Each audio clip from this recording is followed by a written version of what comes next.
right, and we are back again, and round three, and again, we have got the honor to have Adrienne Williams here, and we are dealing with some serious issues, and we are also, I like chatting with her about reality.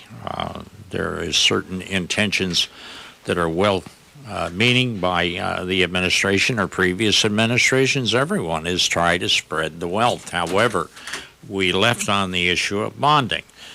When we're dealing with federal money, the romance of I'm born here or whatever is not there. You have to sit in a pair of shoes where you're bondable, and you have no perimeters or exercise any discretion with reference to where somebody is from.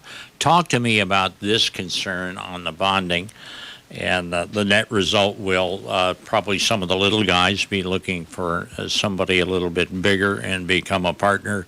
One way or another, they're going to try to work their way around it. You're concerned about bonding.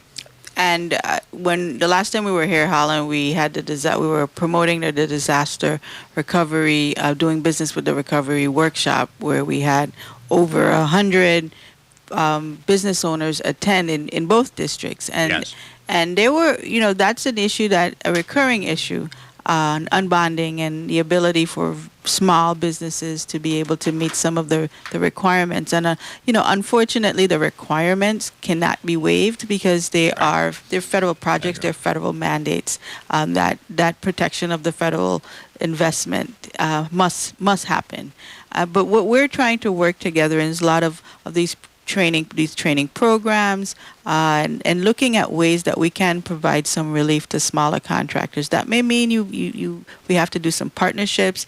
That may mean that in the ways that we structure the RFPs, that we give opportunities for business owners or smaller business to be able to be a part of larger contracts. Mm-hmm. So that's the position that we're taking, because, of course, again, that protection of the federal investment must be there.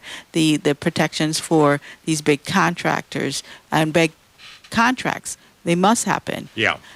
But we are very, very concerned that we have these opportunities for our small businesses here in the territory.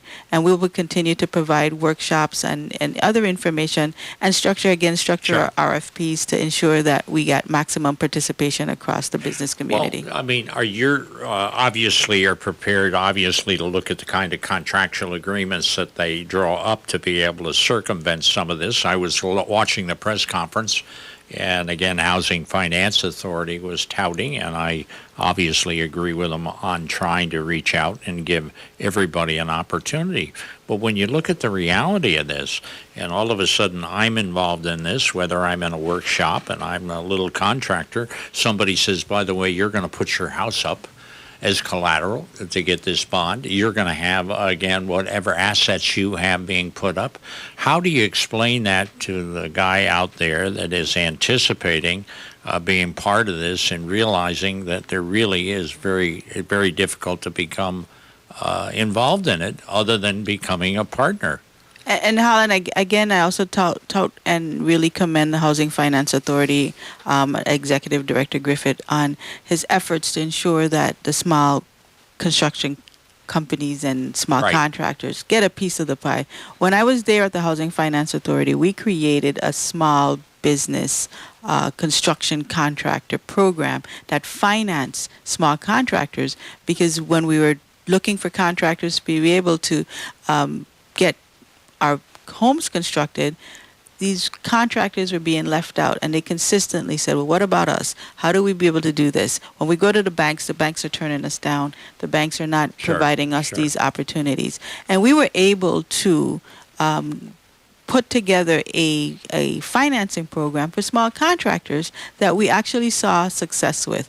And that's what we need to continue to do with the recovery projects. We can't just all put out large multi-million-dollar projects. We need to have some smaller solicitations for the small contractor who, within their capacity, they're able to get the financing or get the bonding that's necessary. And again, find creative ways to help to build our private sector base. It's when we do have a responsibility.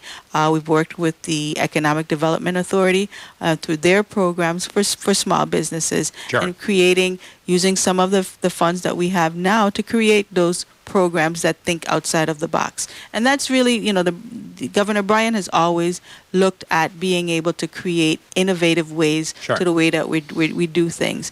For inclusion, if you just have large contractors that come from elsewhere and we do not feed our small contractors and our small business here and grow the small business space, then we're failing. That's not our intention. You and I concur. I can see you folks being in a position of being marriage counselors.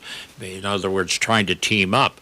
I don't also want to have the local contractor to feel that they're like a shill in the process. In other words, if they're negotiating with me and I'm a large contractor, I'm going to try to give him as little as I possibly can out of this.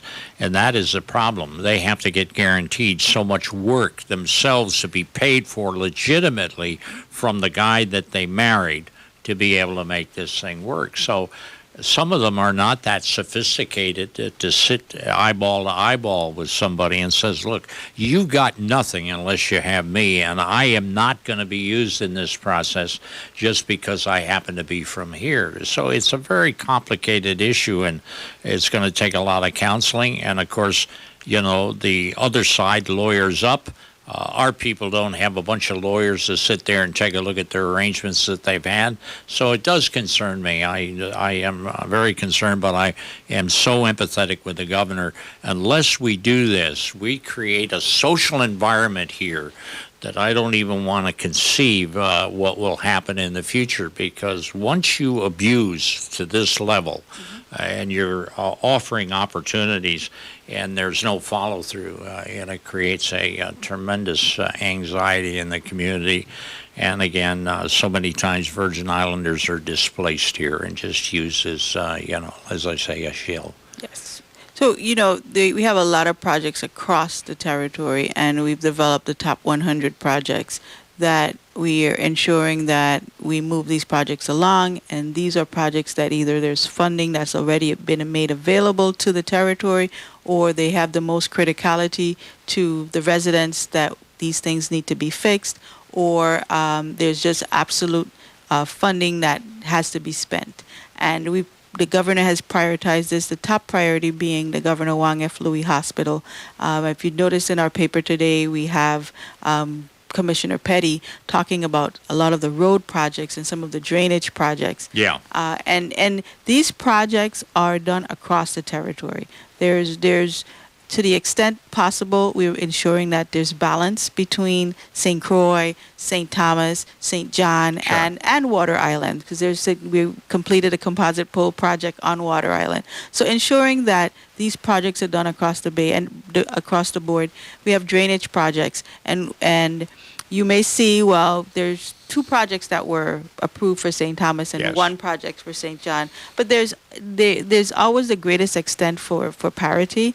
And these projects, being the Savon Gut and Turpentine Run on St. Thomas, are projects that have been sitting for many, many years. Correct. And because of the recovery funds that have been made available to us, we're now able to move forward. These projects have been sitting because you need a cost share. And the cost share, there was no budget for the cost share. Right. So where the U.S. Army Corps had already approved some of these projects, but we were unable to move them forward. So here comes this opportunity now that we're able to move it forward. And I know there's a lot of confusion out there. Well, why are you doing 2 projects on St. Thomas and 1 project on St. Croix? These projects are pre-existing projects. These projects are now being able to move forward. LaGrange Gut Sure. is one that that affects Frederickstead, and has major implications for the drainage and the flooding that has been experienced in Frederickstead. So we're pleased to move those forward and taking advantage of what's here. The road projects that are being done, there's good effort to ensure that there are balance between the districts and that we exercise all of our authorities to get the projects done that need to be done. Well, don't you think we also create that rivalry between the 2 jurisdictions? I mean, I can remember voting on some issues, like, for instance, the purchase of the West Indian Company years ago. And, of course, I had to put myself on the line because everybody said, well, that's in St. Thomas. Excuse me. You have to go to the weakest link. Wherever the link is weak, whether it's money into the treasury or whatever, or if you have a more severe problem on St. Thomas Public Works-wise, again, we indoctrinate those that are listening into this program of how we split these things up. I can appreciate that, but you've also got to take advantage of the fact that the people that are making these decisions are based on need in a particular area. So it's very difficult. One of the concerns I have, and it seems like Public Works is a bit overwhelmed, is this one of the areas where you feel you need some more support? Again, the commissioner is not just a paper shuffler. We always talk about the government being run by Indians, not chiefs. I sensed at that press conference there was a high level of exasperation because, as you know, a road or, repair of drainage is visual. You see it. So everybody, when I hear some of the other talk shows, are talking about, again, the visual, and nothing is being done. This is what they say. See? Yes. So, There was a YouTube video that was shared from the Department of Public Works. Why does road projects take so long? Yeah. Because there's a lot that's being done behind the scenes before you can actually start, stripping the roads, that you have to get the design done for the roads and then all the solicitation done. But we recognize that the Department of Public Works is one of those critical areas that do need additional resources, and we've been working very closely with Commissioner Petty. We have a solicitation out right now to provide scoping work and other resources to help move a lot of the projects, because DPW is the engineer of record. So they do all of the construction scoping for all of the other departments. Sure. So that's the first thing that ODR has done, is to be able to identify funding to provide additional resources for DPW to move the projects along. Well, not only that, new road standards. You're still waiting for some directives yourself on this kind of stuff. And taking in mind, and I'm speaking to you, the listener, they may have been funded, but the damage to the base as a result of the storm entirely changes the proposal and what the bottom line is and what it's going to cost. Am I correct? Yes. Sure. So he has to do, wow.